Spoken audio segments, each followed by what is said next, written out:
Hi, and welcome to Kidney Plugged In. March is Kidney Health Month in Canada. But did you know that your kidneys are as important to your health as your heart and your lungs are? And for this reason, the Kidney Foundation has created an online resource for all your kidney needs, and it's called the Kidney Wellness Hub.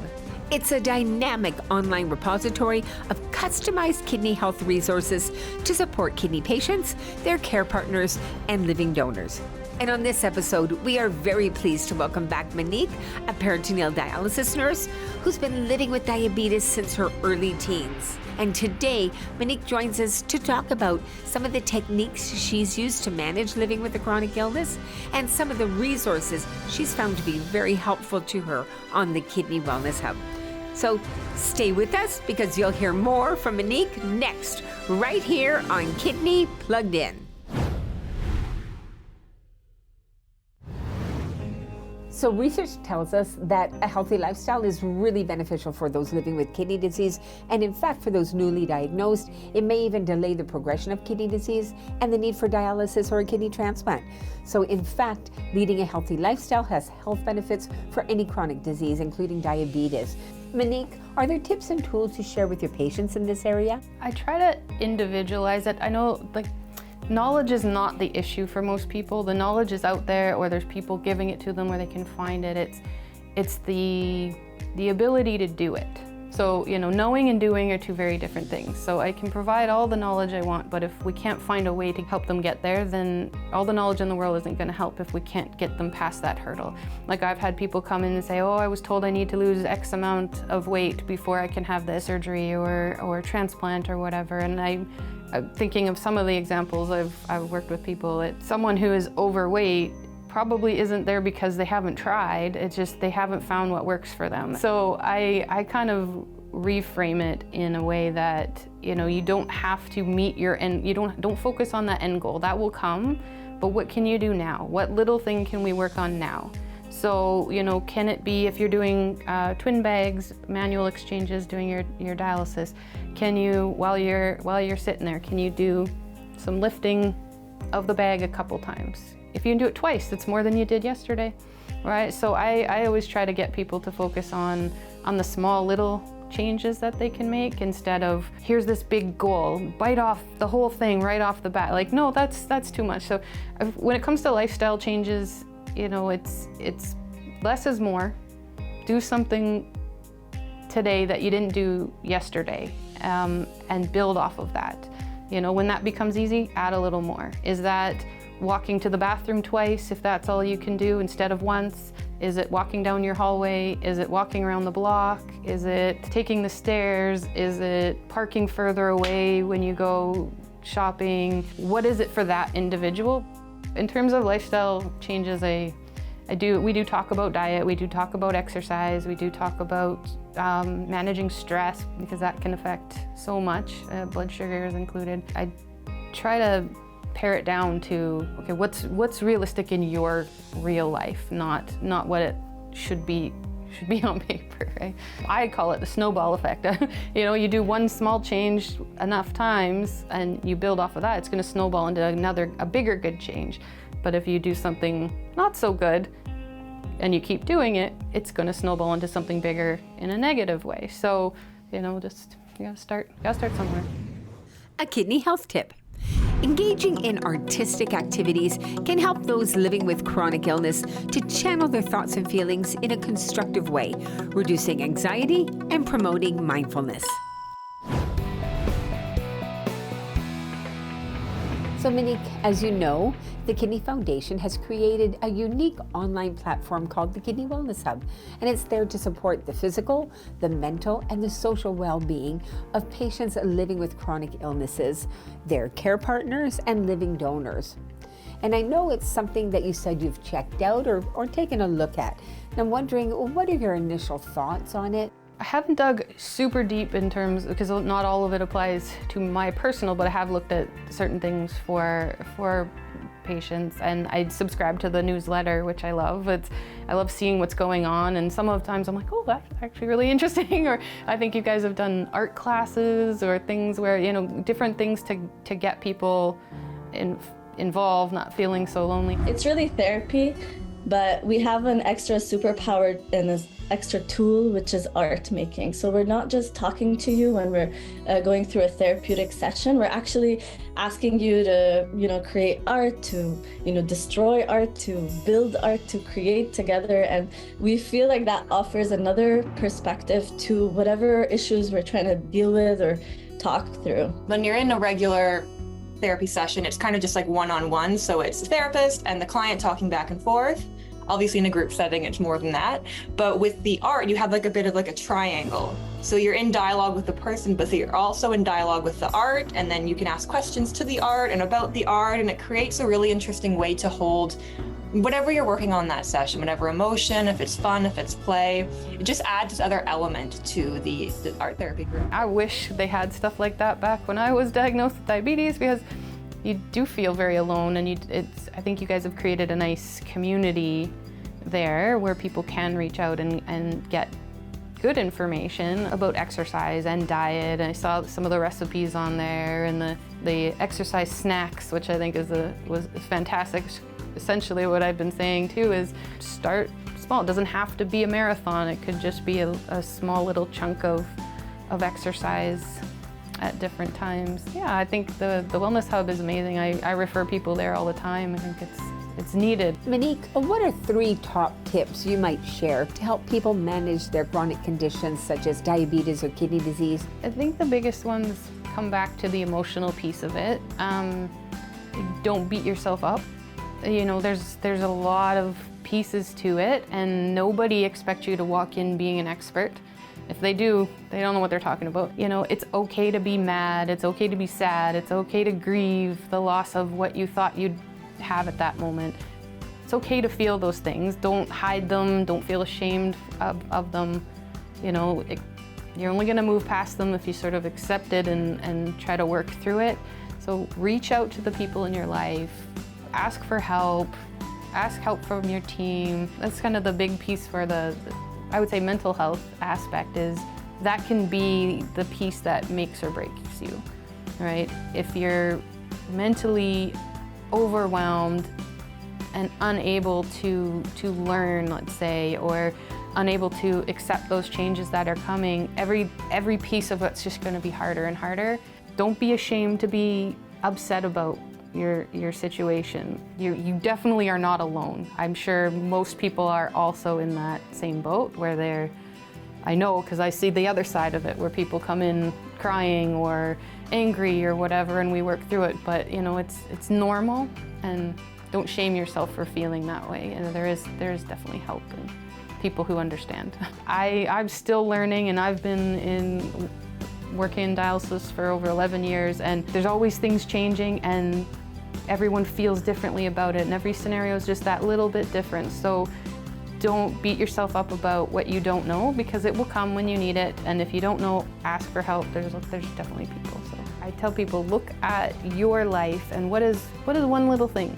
Can you stand at the back of a chair and do squat just a little bit? Or can you do some exercises while you're watching TV or reading a book? Can you stretch your legs, do some little things, just little things that aren't going to change your entire day. They're not going to be a burden. They're not going to derail what you're already doing. It's just while you're sitting there doing something else, can you add a little bit in? And then once that becomes easy, go from there. A kidney health tip. Finding it difficult to introduce variety into your kidney-friendly diet? Even the same foods can taste different based on how you cook them. Vegetables and lean proteins can be grilled, baked, stir-fried, or even used in soups.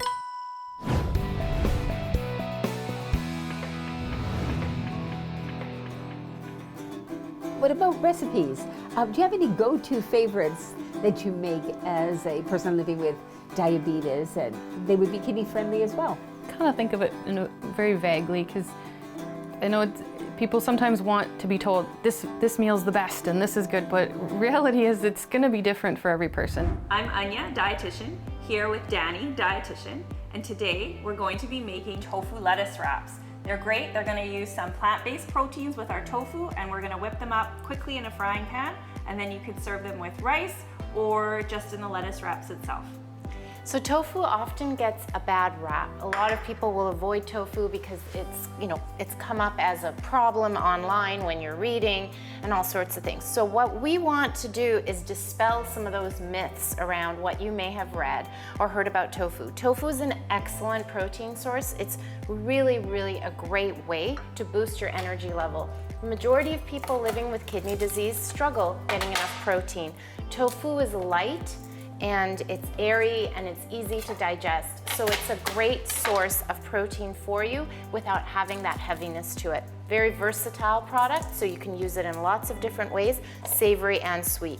Here we're kind of getting inspired by some flavors that are maybe more Asian, so light flavors. We're adding some garlic and some low sodium soy sauce, right? And then we're adding some sweetness. Yeah, what I get most of my patients always say to me is they don't know how to make tofu. They said, I've never cooked with tofu, it doesn't taste like anything. And anytime I recommend it, patients are a little bit off-put. I think some of those things you said, there's a bit of a bad rep for tofu on the internet. But really, like Danny said, soy is good for you, good for your heart health. And if you can make tofu taste good, really, it takes on any flavors or any sauces that you use. It's kind of like chicken. Yeah, it's cheap and cheerful. Chicken's expensive, right? Tofu's cheap and cheerful. It's balance, and I think for blood sugars, that what really stands out for maintaining blood sugars and avoiding big spikes is fiber, protein. So starting your meal with vegetables and protein are going to delay spikes of blood sugars, where if you sat down and had a bowl of pasta or rice or fruits or all these wonderful things, but if you start your meal with those things, or that is your meal, you're going to get these big spikes either quickly or later, but they're going to be big spikes. Whereas if you can start with vegetables and protein, that spike may not be like this. It may be more gradual and not peak as high and will be more prolonged. So just the order in which you eat your food is sometimes just as important as what you eat. Find foods that you like, talk with your dietitian, work it through to, if you prefer broccoli and you love pasta like I do, but don't have a bowl of pasta, have some protein and some fiber first, and then have a smaller portion of the pasta or rice or whatever it is you like. It's about balance. I'm just looking at our plates and everything looks so colorful, and I think that's a really big part of why we chose these recipes. There's just so much joyful eating when you look at your plate, whether you're eating by yourself, whether you're eating with a lovely group like this. To have this color on your plate on like a winter's eve is just, it's a great way to brighten your mood. I think the ingredients we used are all really wholesome. It didn't take us a long time to do it, so it's energy saving. Everything's from scratch. I really do want to dig into this. You really want to dig in. You go ahead. You do the taste test. So feel free to dig in. Oh boy, yeah. Tell us what you think. Okay, I'm gonna do it. Pressure's So on now. juicy. So juicy. Oh my God, this is so good. All right, now let's dig into this. Okay, Thank you so much for watching. Yum. Excited. Thank you, everyone. A kidney health tip. With the cost of groceries and the limitations of kidney-friendly diets, using a meal planning tool can be a great way to save money and ensure variety.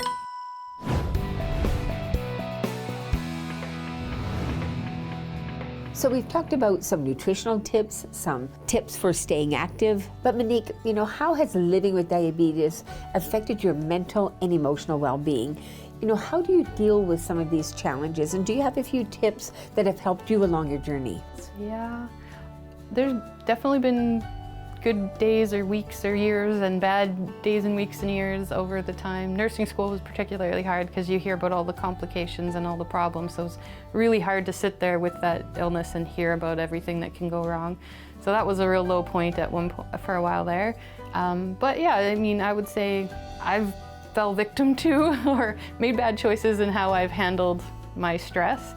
And lived and learned, and now I find things like exercise. Okay, so the next circuit, we're gonna work a little bit more on balancing movements. So you might remember from the warm-up, we did a split squat. This time, we're gonna add weights. So you can start in this low position, or you can start up high if you don't wanna come down all the way to the block. So decide for yourself. We're gonna add a goblet hold. So just like in our squat, we're gonna hold that dumbbell close to our chest, draw those shoulders back, and we're gonna come up and down. So that we're gonna do for 45 seconds here, and then we're gonna take the balance into that front foot. So I'm gonna come up, block can come to the side, and we did single leg deadlift in the warm-up. Here we're gonna do the same thing, hinging the hip back and pulling up with that glute. So I have the dumbbell in my opposite hand, so I'm just adding a little bit of weight to that. If you find you want more challenge, you can try to bring the balance into it by spending a little bit more time standing on one leg. You know, it really does make a difference, even if it's not much, just going outside, even if it's snowy, just sometimes being outside, even if you're just standing outside all bundled up, but just fresh air makes a big difference. A big one now with all the technology is shutting down your phone or your technology before bed, so you're not keeping yourself awake and your mind going, because you've already got all those stressors, you've already got your mind racing. Finding other ways, maybe do some stretching before bed instead to keep you occupied. And your exhale, rise up and shift your hips to one side and come to sit down on your mat and stretch your legs out long. If you have tight hamstrings, there's always the option to have the knees bent. Sit up tall and start to hinge forward from the hips. Maybe walk the heels forward. And then once you've found your edge, gentle sensation in the hamstrings, release your shoulders, release your neck, let your head go, and let your back round.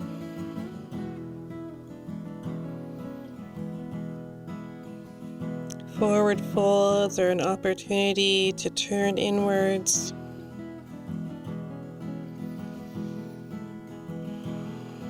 Focusing on calming the body. And let the inhale wash through the body, and the exhale ground the body.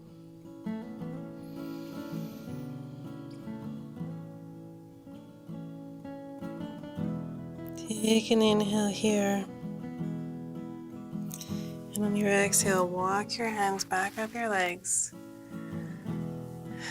Take a moment sitting upright to notice how your body feels. Find the time to be you and not your illness, right? Like, don't spend so much time trying to manage your disease and trying to manage your medications and other people's lives and whatever, and, you know, carve out some time. I think that was when I really broke down after COVID really caused a lot of mental health stuff for everybody, and kind of after that I really made an effort to say, no, I'm important in my life too, and carve out the time for you. I think we just get too lost in all the other noise, and we forget that, hey, I'm still a person under all this, and hey, I actually like reading, and oh, I actually like just going for a walk or being alone, or paint by numbers was my latest obsession. But, you know, whatever that is for you, make sure you make the time for that. That's always easier said than done, but make sure you incorporate yourself in your day-to-day, and don't just get all consumed by your chronic illness and all the have-tos. Like, fit in some want-tos as well. Bring your hands together, interlace. Try doing it the wonky way. Press your palms away and reach your arms up, sitting up tall, drawing in through your center, and exhale over to the right. Press your palms away, keep rooting through your sitting bones. Look up underneath your arm. And then exhale, release your right hand to the ground and stretch through your left fingertips. Looking up, opening through your chest. pressing with the right hand to open up through the left side body, inflating through the lungs, opening up all those little muscles between the ribs. One more inhale, look up. And exhale, back to center. A kidney health tip. Stretching can improve blood circulation, which helps decrease blood pressure and supports kidney function. It also helps prevent cramping and improves flexibility. Hi Monique, I'm Joey. Nice to meet you. Nice to meet you. I'm a kinesiologist working with the Kidney Foundation. Most of the work that I do occurs in Vancouver, but I've been working with different kidney patients over the last 3 years in a variety of roles. But I'm understanding that you're wanting to get moving and get a little exercise into your life. But before we get into that, tell me a little bit more about your daily life. I try to walk every day. I have a little dog and she insists, so we walk every morning and multiple times a day, taking her out and try to do at least a half hour, good one every day. Plus I do some other workouts with weights. Awesome. A couple times a week. A couple times a week. And so when you work out with weights, what does that look like? Do you do upper body, lower body, everything? Try to do holistic? a mix, a little bit of everything. Awesome. What types of physical activity do you do through your week besides the walking and the exercise in the gym? Not much else, other than walking in and out of work and around, just the day-to-day stuff. But. For sure. Do you have any limitations with the exercise that you're doing right now? Any injuries, any problems with accessibility to equipment, or motivations? Mainly just my shoulder. I've been fighting frozen shoulder for a year now, but it's much better. But that's really the only big thing. Motivation's hit and miss, but it's much better these days than it used to be. Awesome. Any other underlying conditions or anything that affects your ability to exercise or anything that you focus on a day-to-day basis? Yeah, type 1 diabetic, so I have to be mindful of low blood sugars, high blood sugars. If it's too high, it may not be safe at the moment, or if I get low after working out, so I have to be aware of where my blood sugars are at before I jump in. 100%. Do you have any goals with physical activity or exercise in the future that you're trying to work towards or would like to work towards? I'd like to be stronger, and I'd like my shoulder to be less uncomfortable, more flexible. 100%. Weight loss is always good, but just generally stronger and healthier. Awesome. Better blood sugars would be a great one. Have you heard of a strategy called exercise snacks? Yeah, I've just heard about it on Wellness Hub. I explored a little bit before we met. Briefly, amazing. So an exercise snack is a new tool that we've been using to help kidney patients, but it's also super beneficial for people with diabetes as well, type 1 or type 2.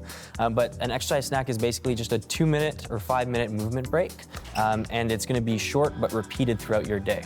And the benefit that you really get from that is to activate the muscles, allowing for your body to absorb that glucose that's in your blood. And so what it does is actually works independently from insulin, which is why it's a very good tool for people with kidney disease, but also people with diabetes. When your muscles contract, they get a different, a similar response to as if insulin was in the bloodstream without insulin actually being in the bloodstream. And it allows your body to absorb that glucose very efficiently. So really what we've been trying to do is encourage any of our participants in our exercise snacks program to do just a 2 5-minute exercise snack quickly after they eat. So after you would sit down for a meal, breakfast, lunch, or dinner, so at least kind of 3 times a day, you just, in that same seated position, go through a few different exercises, and that would just activate those muscles to really help absorb and regulate those glucose spikes that we get after eating.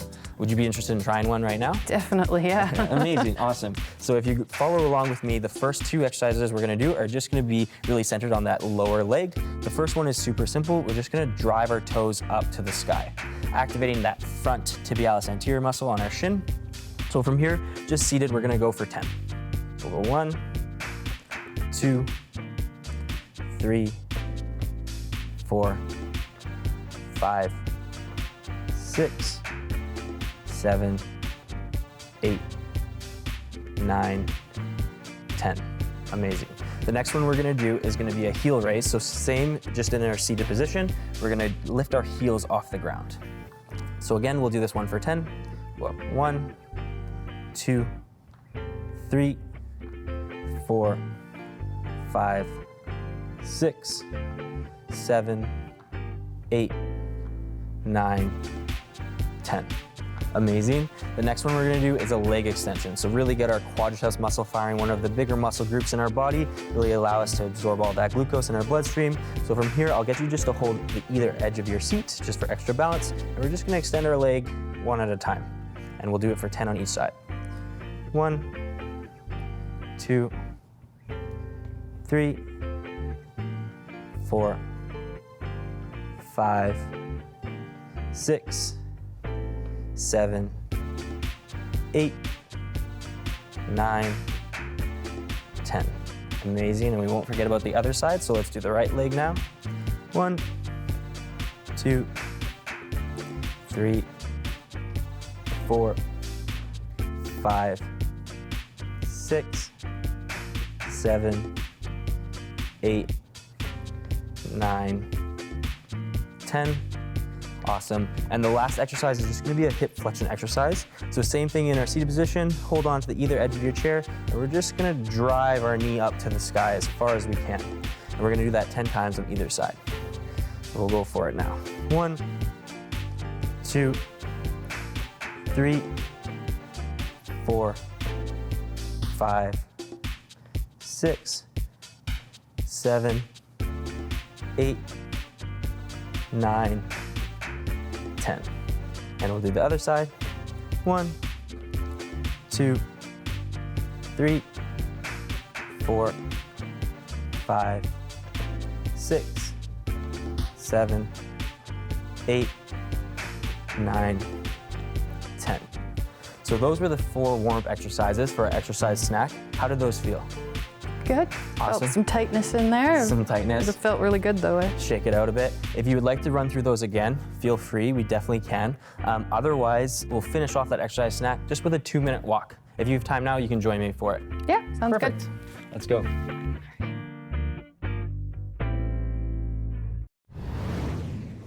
A kidney health tip. Proper sleep is important to help regulate kidney function and is particularly helpful in waste filtration and maintaining electrolyte balance.